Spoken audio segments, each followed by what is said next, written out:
की आकांक्षाओं की बात मैं पूरे महीने मन की बात का इंतजार करता रहता हूं ताकि आपसे सीधा संवाद कर सकूं। कितने ही सारे संदेश, कितने ही मैसेजेस। मेरा पूरा प्रयास रहता है कि ज्यादा से ज्यादा संदेश को पढूं, आपके सुझावों पर मंथन करूं। साथियों, आज बड़ा ही खास दिन है। आज एनसीसी दिवस है। एनसीसी का नाम सामने आते ही हमें स्कूल कॉलेज के दिन याद आ जाते हैं। मैं स्वयं भी एनसीसी कैडेट रहा हूं, इसलिए पूरे विश्वास के साथ कह सकता हूं कि इससे मिला अनुभव मेरे लिए अनमोल है। एनसीसी युवाओं में अनुशासन, नेतृत्व और सेवा की भावना पैदा करती है। आपने अपने आसपास देखा होगा, जब भी कहीं कोई आपदा होती है, चाहे बाढ़ की स्थिति हो, कहीं भूकंप आया हो, कोई हादसा हुआ हो, वहां मदद करने के लिए एनसीसी के कैडेट्स जरूर मौजूद हो जाते हैं। आज देश में एनसीसी को मजबूत करने के लिए लगातार काम हो रहा है। 2014 में करीब 14 लाख युवा एनसीसी से जुड़े थे। अब 2024 में 20 लाख से ज्यादा युवा एनसीसी से जुड़े हैं। पहले के मुकाबले 5,000 और नए स्कूल कॉलेजों में अब एनसीसी की सुविधा हो गई है। और सबसे बड़ी बात, पहले एनसीसी में गर्ल्स कैडेट्स की संख्या करीब 25% के आसपास ही होती थी। अब एनसीसी में गर्ल्स कैडेट्स की संख्या करीब करीब 40% हो गई है। बॉर्डर किनारे रहने वाले युवाओं को ज्यादा से ज्यादा एनसीसी से जोड़ने का अभियान भी लगातार जारी है। मैं युवाओं से आग्रह करूंगा कि ज्यादा से ज्यादा संख्या में एनसीसी से जुड़े। आप देखिएगा, आप किसी भी कैरियर में जाए, एनसीसी से आपके व्यक्तित्व निर्माण में बड़ी मदद मिलेगी। साथियों, विकसित भारत के निर्माण में युवाओं का रोल बहुत बड़ा है। युवा मन जब एकजुट होकर देश की आगे की यात्रा के लिए मंथन करते हैं, चिंतन करते हैं, तो निश्चित रूप से इसके ठोस रास्ते निकलते हैं। आप जानते हैं, 12 जनवरी को स्वामी विवेकानंद जी की जयंती पर देश युवा दिवस मनाता है। अगले साल स्वामी विवेकानंद जी की 162वीं जयंती है। इस बार इसे बहुत खास तरीके से मनाया जाएगा। इस अवसर पर 11-12 जनवरी को दिल्ली के भारत मंडपम में युवा विचारों का महाकुंभ होने जा रहा है। और इस पहल का नाम है Viksit Bharat young leaders dialogue. Bharat भर से करोड़ों युवा इसमें भाग लेंगे। गांव, ब्लॉक, जिले, राज्य और वहां से निकलकर के चुने हुए ऐसे 2000 युवा भारत मंडपम में विकसित भारत यंग लीडर्स डायलॉग के लिए जुटेंगे। आपको याद होगा, मैंने लाल किले की प्राचीर से ऐसे युवाओं से राजनीति में आने का आह्वान किया है जिनके परिवार का कोई भी व्यक्ति और पूरे परिवार का पॉलिटिकल बैकग्राउंड नहीं है। ऐसे 1 लाख युवाओं को, नए युवाओं को राजनीति से जोड़ने के लिए देश में कई तरह के विशेष अभियान चलेंगे। विकसित भारत यंग लीडर्स डायलॉग भी ऐसा ही एक प्रयास है। इसमें देश और विदेश से एक्सपर्ट्स आएंगे, अनेक राष्ट्रीय और अंतर्राष्ट्रीय हस्तियां भी रहेगी। मैं भी इसमें ज्यादा से ज्यादा समय उपस्थित रहूंगा। युवाओं के सीधे हमारे सामने अपने आइडियाज को रखने का अवसर मिलेगा। देश इन आइडियाज को कैसे आगे लेकर जा सकता है, कैसे एक ठोस रोडमैप बन सकता है, इसका एक ब्लूप्रिंट तैयार किया जाएगा। तो आप भी तैयार हो जाइए। जो भारत के भविष्य का निर्माण करने वाले हैं, जो देश की भावी पीढ़ी है, उनके लिए ये बहुत बड़ा मौका आ रहा है। आइए मिलकर देश बनाएं, देश को विकसित बनाएं। मेरे प्यारे देशवासियों, मन की बात में हम अक्सर ऐसे युवाओं की चर्चा करते हैं जो निस्वार्थ भाव से समाज के लिए काम कर रहे हैं। ऐसे कितने ही युवा हैं जो लोगों की छोटी छोटी समस्याओं का समाधान निकालने में जुटे हैं। हम अपने आसपास देखें तो कितने ही लोग दिख जाते हैं जिन्हें किसी न किसी तरह की मदद चाहिए, कोई जानकारी चाहिए। मुझे ये जानकर अच्छा लगा, कुछ युवाओं ने समूह बनाकर इस तरह की बात को भी एड्रेस किया है। जैसे लखनऊ के रहने वाले वीरेंद्र हैं, वो बुजुर्गों को डिजिटल लाइफ सर्टिफिकेट के काम में मदद करते हैं। आप जानते हैं कि नियमों के मुताबिक सभी पेंशनर्स को साल में एक बार लाइफ सर्टिफिकेट जमा कराना होता है। 2014 तक इसकी प्रक्रिया यह थी, इसे बैंकों में जाकर बुजुर्ग को खुद जमा करना पड़ता था।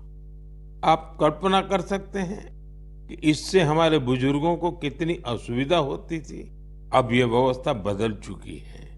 अब डिजिटल लाइफ सर्टिफिकेट देने से चीजें बहुत ही सरल हो गई है। बुजुर्गों को बैंक नहीं जाना पड़ता। बुजुर्गों को टेक्नोलॉजी की वजह से कोई दिक्कत ना आए, इसमें वीरेंद्र जैसे युवाओं की बड़ी भूमिका है। वो अपने क्षेत्र के बुजुर्गों को इसके बारे में जागरूक करते रहते हैं। इतना ही नहीं, वो बुजुर्गों को टैक्स सेवी भी बना रहे हैं। ऐसे ही प्रयासों से आज डिजिटल लाइफ सर्टिफिकेट पाने वालों की संख्या 80 लाख के आंकड़े को पार कर गई है। इनमें से 2 लाख से ज्यादा ऐसे बुजुर्ग हैं जिनकी आयु 80 के भी पार हो गई है। साथियों, कई शहरों में युवा बुजुर्गों को डिजिटल क्रांति में भागीदार बनाने के लिए भी आगे आ रहे हैं। भोपाल के महेश ने अपने मोहल्ले के कई बुजुर्गों को मोबाइल के माध्यम से पेमेंट करना सिखाया है। इन बुजुर्गों के पास स्मार्टफोन तो था, लेकिन उसका सही उपयोग बताने वाला कोई नहीं था। बुजुर्गों को डिजिटल अरेस्ट के खतरे से बचाने के लिए भी युवा आगे आए हैं। अहमदाबाद के राजीव लोगों को डिजिटल अरेस्ट के खतरे से आगाह करते हैं। मैंने मन की बात के पिछले एपिसोड में डिजिटल अरेस्ट की चर्चा की थी। इस तरह के अपराध के सबसे ज्यादा शिकार बुजुर्ग ही बनते हैं। ऐसे में हमारा दायित्व है कि हम उन्हें जागरूक बनाएं और साइबर फ्रॉड से बचने में मदद करें। हमें बार बार लोगों को समझाना होगा कि डिजिटल अरेस्ट नाम का सरकार में कोई भी प्रावधान नहीं है। ये सरासर झूठ, लोगों को फंसाने का एक षड्यंत्र है। मुझे खुशी है कि हमारे युवा साथी इस काम में पूरी संवेदनशीलता से हिस्सा ले रहे हैं और दूसरों को भी प्रेरित कर रहे हैं। मेरे प्यारे देशवासियों, आजकल बच्चों की पढ़ाई को लेकर कई तरह के प्रयोग हो रहे हैं। कोशिश यही है कि हमारे बच्चों में क्रिएटिविटी और बढ़े, किताबों के लिए उनमें प्रेम और बढ़े। कहते भी हैं, किताबें इंसान की सबसे अच्छी दोस्त होती हैं। और अब इस दोस्ती को मजबूत करने के लिए लाइब्रेरी से ज्यादा अच्छी जगह और क्या होगी। मैं चेन्नई का एक उदाहरण आपसे शेयर करना चाहता हूँ। यहाँ बच्चों के लिए एक ऐसी लाइब्रेरी तैयार की गई है जो क्रिएटिविटी और लर्निंग का हब बन चुकी है।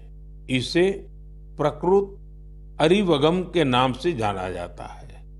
इस लाइब्रेरी का आइडिया टेक्नोलॉजी की दुनिया से जुड़े श्री राम गोपालन जी की देन है।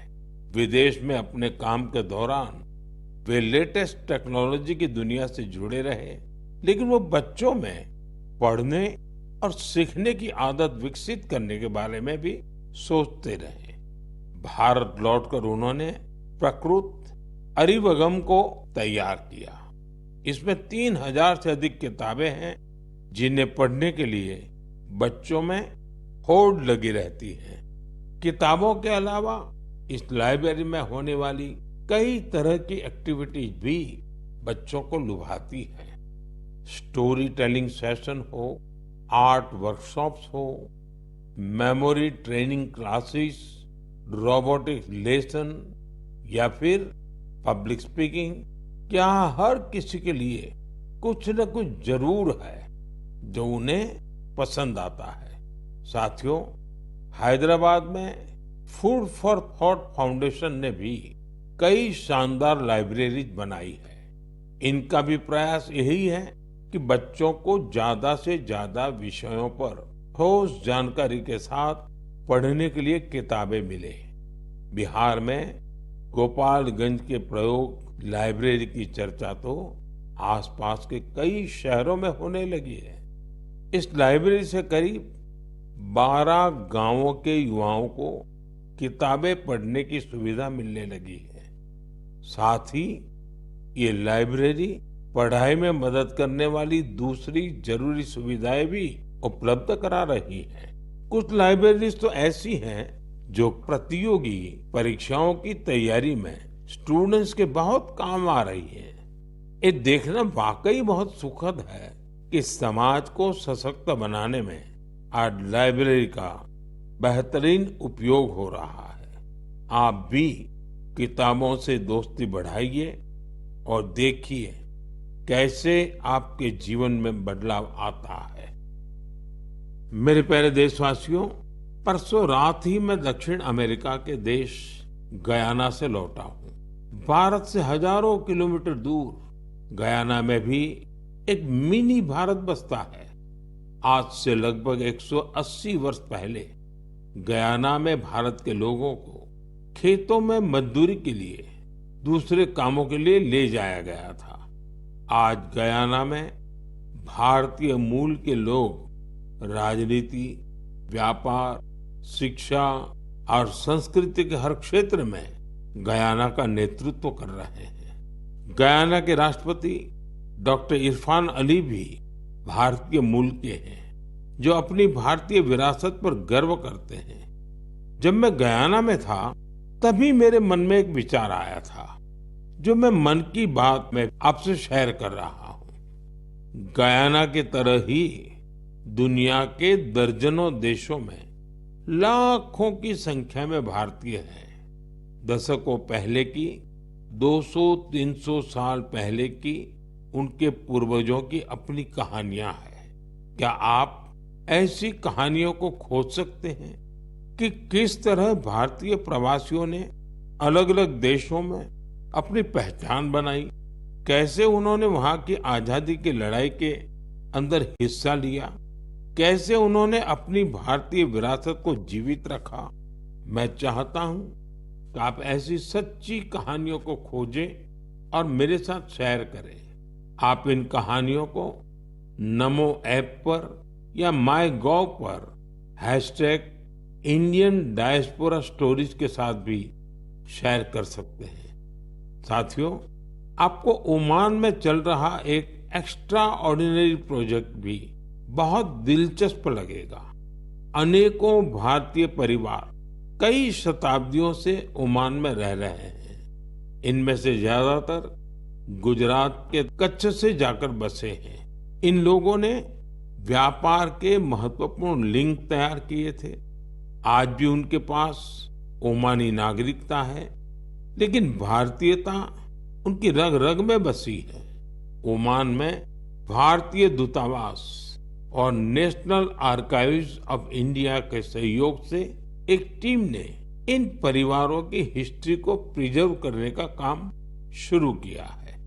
इस अभियान के तहत अब तक हजारों डॉक्यूमेंट्स जुटाए जा चुके हैं। इनमें diary, account book, ledgers, letters और टेलीग्राम शामिल है। इनमें से कुछ दस्तावेज तो सन 1838 के भी हैं।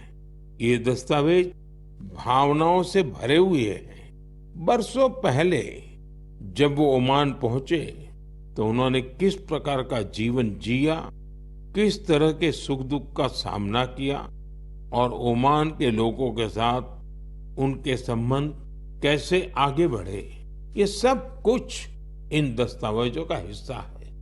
ओरल हिस्ट्री प्रोजेक्ट ये भी इस मिशन का एक महत्वपूर्ण आधार है। इस मिशन में वहां के वरिष्ठ लोगों ने अपने अनुभव साझा किए हैं। लोगों ने वहां अपने रहन सहन से जुड़ी बातों को विस्तार से बताया है। साथियों, ऐसा ही एक ओरल हिस्ट्री प्रोजेक्ट भारत में भी हो रहा है।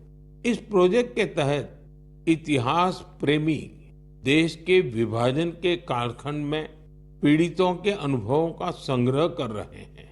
अब देश में ऐसे लोगों की संख्या कम ही बची है जिन्होंने विभाजन की विभीषिका को देखा है। ऐसे में यह प्रयास और ज्यादा महत्वपूर्ण हो गया है। साथियों, जो देश, जो स्थान अपने इतिहास को संजो कर रखता है, उसका भविष्य भी सुरक्षित रहता है। इसी सोच के साथ एक प्रयास हुआ है जिसमें गांवों के इतिहास को संजोने वाली एक डायरेक्टरी बनाई है। समुद्री यात्रा के भारत के पुरातन सामर्थ्य से जुड़े साक्ष्यों को सहेजने का भी अभियान देश में चल रहा है। इस कड़ी में लोथल में एक बहुत बड़ा म्यूजियम भी बनाया जा रहा है। इसके अलावा आपके संज्ञान में कोई मैन्युस्क्रिप्ट हो, कोई ऐतिहासिक दस्तावेज हो, कोई हस्तलिखित प्रत हो, तो उसे भी आप नेशनल आर्काइव्स ऑफ इंडिया की मदद से सहेज सकते हैं। साथियों, मुझे स्लोवाकिया में हो रहे ऐसे ही एक और प्रयास के बारे में पता चला है जो हमारी संस्कृति को संरक्षित करने और उसे आगे बढ़ाने से जुड़ा है। यहाँ पहली बार स्लोवाक लैंग्वेज में हमारे उपनिषदों का अनुवाद किया गया है। इन प्रयासों से भारतीय संस्कृति के वैश्विक प्रभाव का भी पता चलता है। हम सभी के लिए ये गर्व की बात है कि दुनिया भर में ऐसे करोड़ों लोग हैं जिनके हृदय में भारत बसता है। मेरे प्यारे देशवासियों, अब मैं आपसे देश की एक ऐसी उपलब्धि साझा करना चाहता हूं जिसे सुनकर आपको खुशी भी होगी और गौरव भी होगा, और अगर आपने नहीं किया है तो शायद पछतावा भी होगा। कुछ महीने पहले हमने एक पेड़ मां के नाम अभियान शुरू किया था।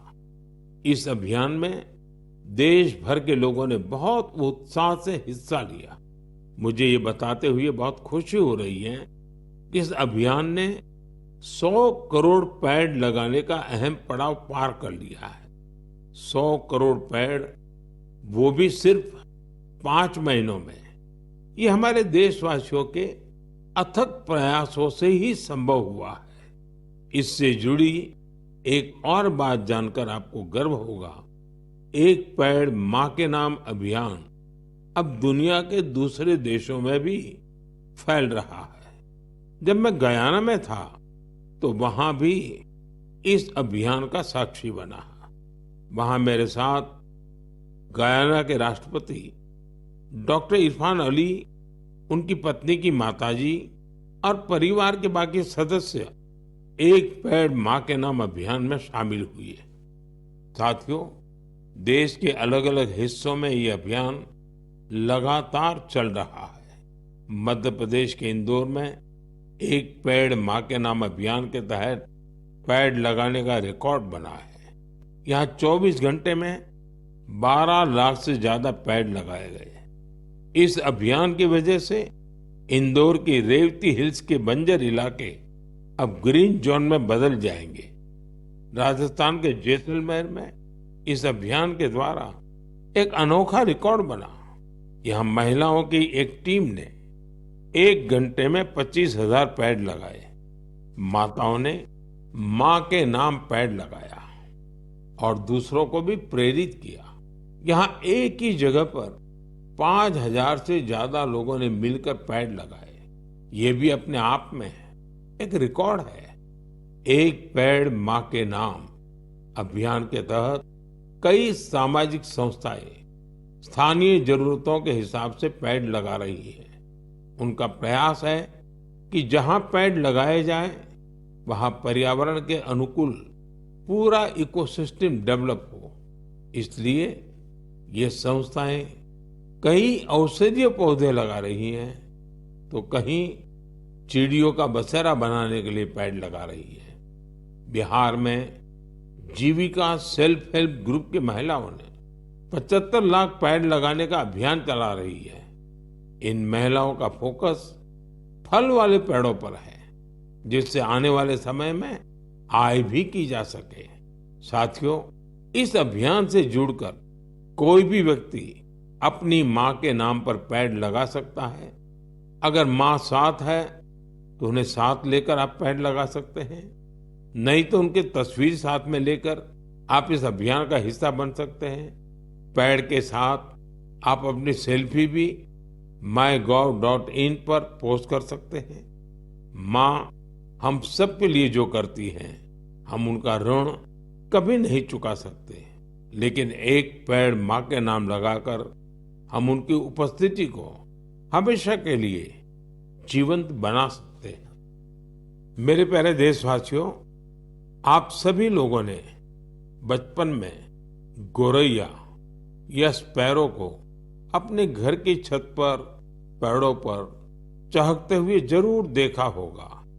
गोरैया को तमिल और मलयालम में कुरुवी, तेलुगु में पिचुका और कन्नड़ा में गुब्बी के नाम से जाना जाता है। हर भाषा संस्कृति में गोरैया को लेकर किस्से कहानी सुनाए जाते हैं। हमारे आसपास बायोडायवर्सिटी को बनाए रखने में गोरैया का एक बहुत महत्वपूर्ण योगदान होता है। लेकिन आज शहरों में बड़ी मुश्किल से गोरैया दिखती है। बढ़ते शहरीकरण की वजह से गोरैया हमसे दूर चली गई है। आज की पीढ़ी के ऐसे बहुत से बच्चे हैं जिन्होंने गोरैया को सिर्फ तस्वीरों या वीडियो में देखा है। ऐसे बच्चों के जीवन में इस प्यारी पक्षी की वापसी के लिए कुछ अनोखे प्रयास हो रहे हैं। चेन्नई के कुडुगल ट्रस्ट ने गोरैया की आबादी बढ़ाने के लिए स्कूल के बच्चों को अपने अभियान में शामिल किया है।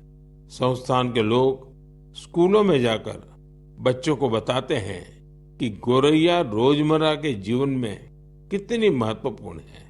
ये संस्थान बच्चों को गोरैया का घोंसला बनाने की ट्रेनिंग देते हैं। इसके लिए संस्थान के लोगों ने बच्चों को लकड़ी का एक छोटा सा घर बनाना सिखाया।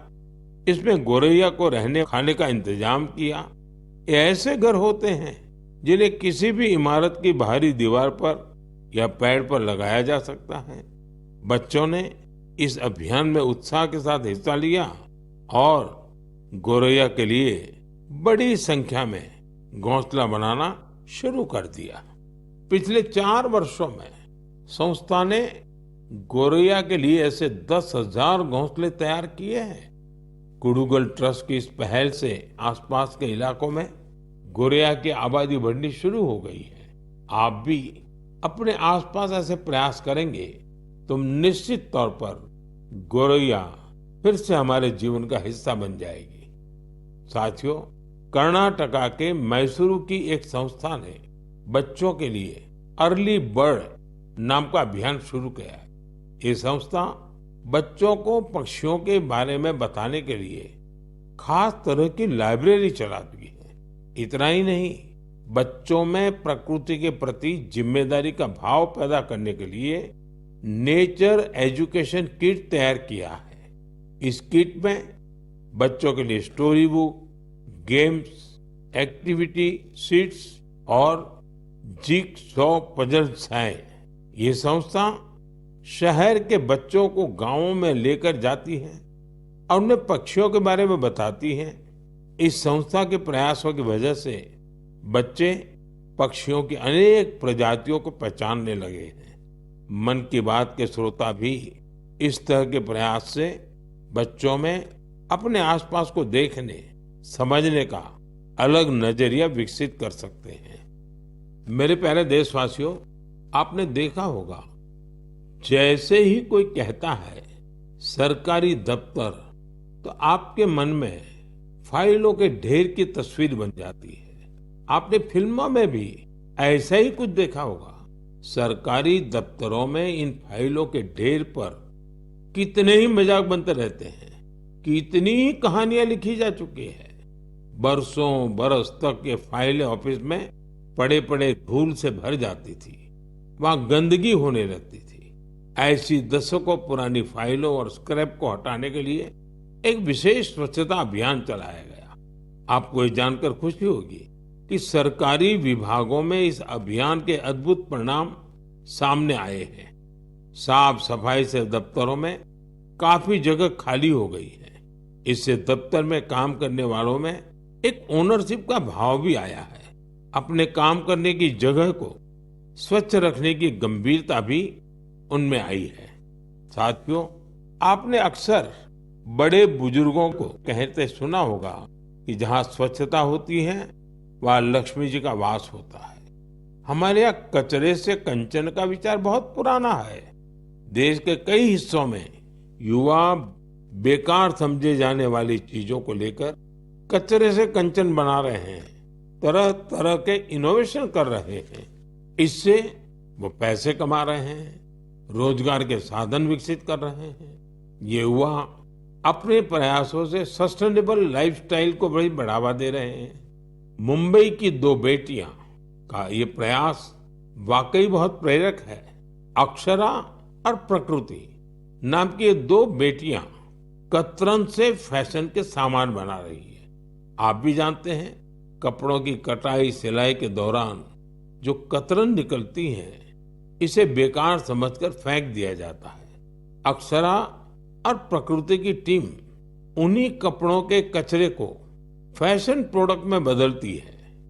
कतरन से बनी टोपियां, बैग हाथों हाथ बिक भी रही है। साथियों, साफ सफाई को लेकर यूपी के कानपुर में भी अच्छी पहल हो रही है।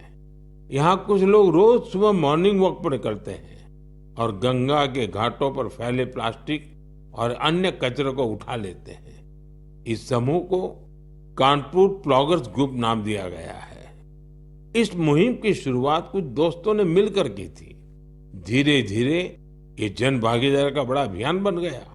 शहर के कई लोग इसके साथ जुड़ गए हैं। इसके सदस्य अब दुकानों और घरों से भी कचरा उठाने लगे हैं। इस कचरे से रिसाइकल प्लांट में ट्री गार्ड तैयार किए जाते हैं। यानी इस ग्रुप के लोग कचरे से बने ट्री गार्ड से पौधों की सुरक्षा भी करते हैं।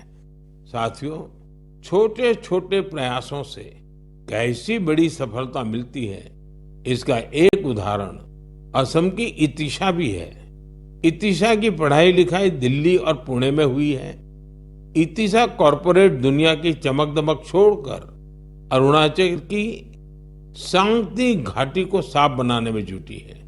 पर्यटकों की वजह से वहां काफी प्लास्टिक वेस्ट जमा होने लगा था।